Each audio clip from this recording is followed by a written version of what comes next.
This is CJ with New York Times best-selling author Peggy Orenstein and a bunch of her fans. The Minnesota native, who writes about female empowerment, is talking about teen sexuality. Settle down. Those are the screams of people at the amusement park, right outside the Mall of America conference room, where Orenstein is talking about her latest book, Girls and Sex.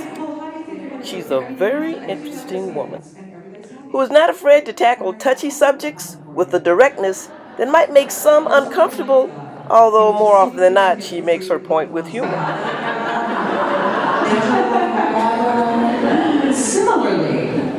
Her dad, Mel Orenstein, couldn't attend his daughter's MOA appearance, so I went to his home to find out what it was like to raise such a big personality. It was an adventure, you know.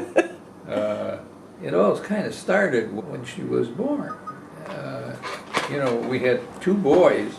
She was a surprise because she was a little white, tow-headed fuzzball. I mean, her hair, you couldn't see it when she was born, when she first came home. I knew there must be hair there, but I watched her hair grow. It was kind of a paradigm of her future. Her hair got curly, then it got curlier, then it got curlier, and you've seen her hair, you know. I love her hair. I should have known that she was something that would be a kind of an extremist in every respect. Why shouldn't she be an extremist in the best sense of the word? One of her big brothers is. When she was little and growing, two boys in the house, Peggy had to be able to fend for herself, to defend herself, because one of them, David, oldest brother, was an inveterate tease, and he still is. And she soon learned she had better learn how to survive and to defend herself.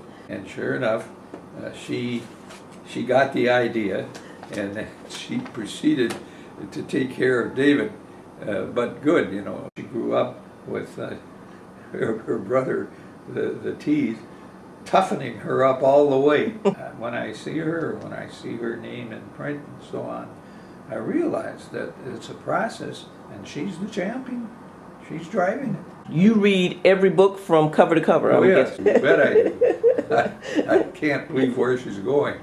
This last book, that really threw me. She's into an area we've never been able to talk about in public, right? Mm-hmm.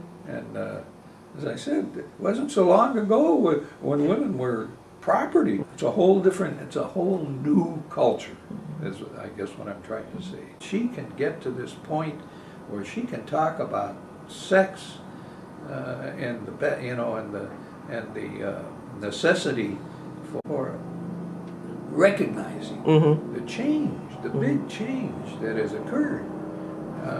That's what has gotten me so, I won't say flummoxed, but so amazed. And she's carrying it on as she goes. I can't tell you how far she's going to go. Very important research. Yeah, right. Well, it's good research, and it's the fact that she understands what has to be done, and that change has occurred. Big change. Mm-hmm. Did you see anything in her as a teenager that would have foretold this? Absolutely not. It's that part of it that's so amazing. What do you feel when she's on stage talking about how her mother talked to her about what a great sex life you and your wife had? Well, you know, it's true. Does it embarrass you, or does it make you proud? It's just what it is. My daddy's wife died, and he's been talking about how he needs to socialize more. And I've been contemplating having the sex talk with my dad. He's been married 33 years, and things have changed. They sure have. So what do you think I should tell him? Read Peggy's book. Yeah.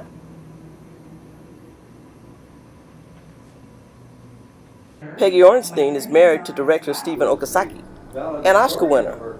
And according to Mel Orenstein, they use it as a paperweight. Here, look over here. It's kind of interesting. Days of Waiting is Okasagi's 1990 documentary about a Caucasian artist who followed her Japanese-American husband when he was sent to an internment camp, another shameful chapter in American history. Speaking of history, Mel Orenstein tells me that he chronicled his family's background in words, photographs, and a genealogical chart years before this became a popular hobby. He finally remembers his close relationship with his dad and the times they spent traveling a 5-state area selling soap.